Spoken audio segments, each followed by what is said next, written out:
sus integrantes comparten ciertas características o trabajan en conjunto por el cumplimiento de un objetivo en común. Es una parte del derecho laboral que comprende las relaciones que se establecen entre una asociación de trabajadores y un empleador o asociación de empleadores. Nace como consecuencia de la injusticia y la explotación a la que eran sometidos los trabajadores y surge lo que conocemos hoy en día como el derecho colectivo. El derecho colectivo del trabajo reconoce la existencia de una nueva fuente del derecho por la vía de los convenios colectivos del trabajo, representando una garantía de libertad.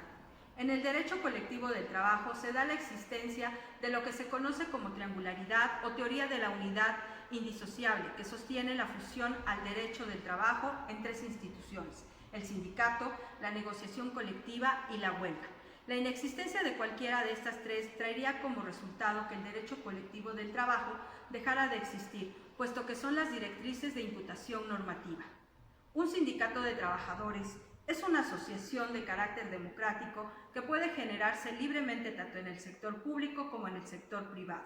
Una de las principales actividades consiste en negociar en nombre de sus afiliados cuestiones de interés común, como pueden ser salarios, vacaciones, condiciones de trabajo, licencias. Esto todo en beneficio del trabajador. Eligen representantes que negocian con los superiores o dueños de la organización donde laboran, ya sea una empresa o un organismo público, esto respecto a cuestiones de intereses de los propios trabajadores. ¿Cuál es el poder de negociación que tienen los sindicatos? Los sindicatos pueden alcanzar, a través de controlar la oferta del trabajo, estableciendo un monopolio sobre la oferta de mano de obra en una empresa o industria. Los delegados sindicales aumentan su representación, amparando de esta manera a un gran número de trabajadores que forman parte de sindicatos interempresas o de trabajadores eventuales o transitorios.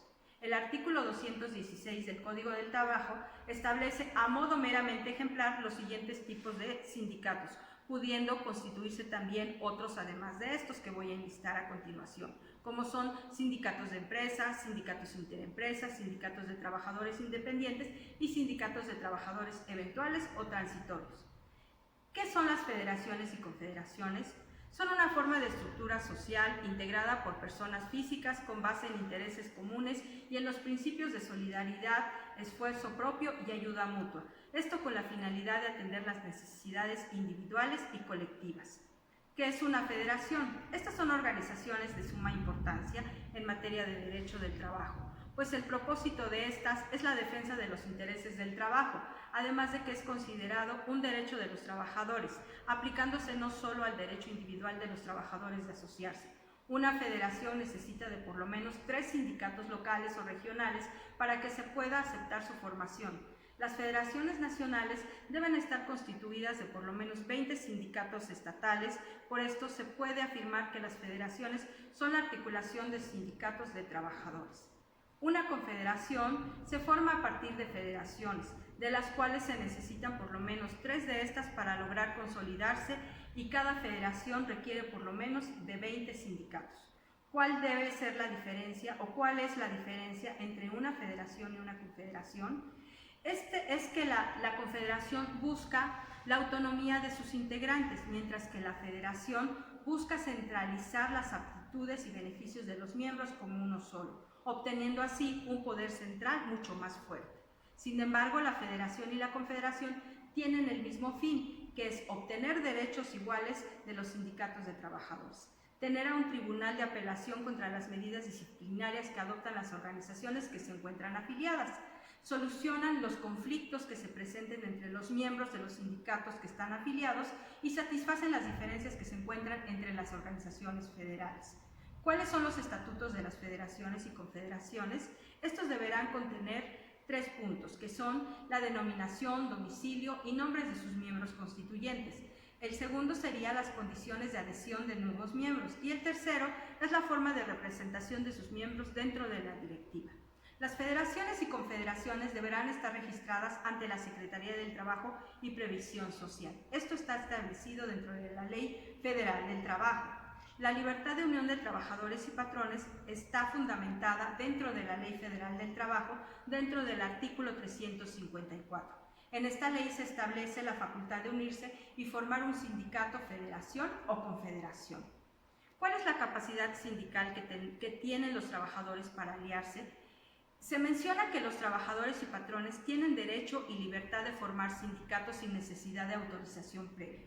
Esto lo establece la Ley Federal del Trabajo dentro de su artículo 357. De igual forma, se le puede obligar a formar parte de dicho sindicato. Esto está establecido dentro del artículo 358 de la misma ley.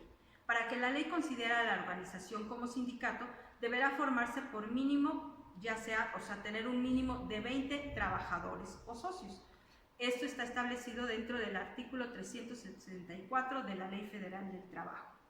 ¿Cuál es la obligación de los sindicatos, federaciones y confederaciones?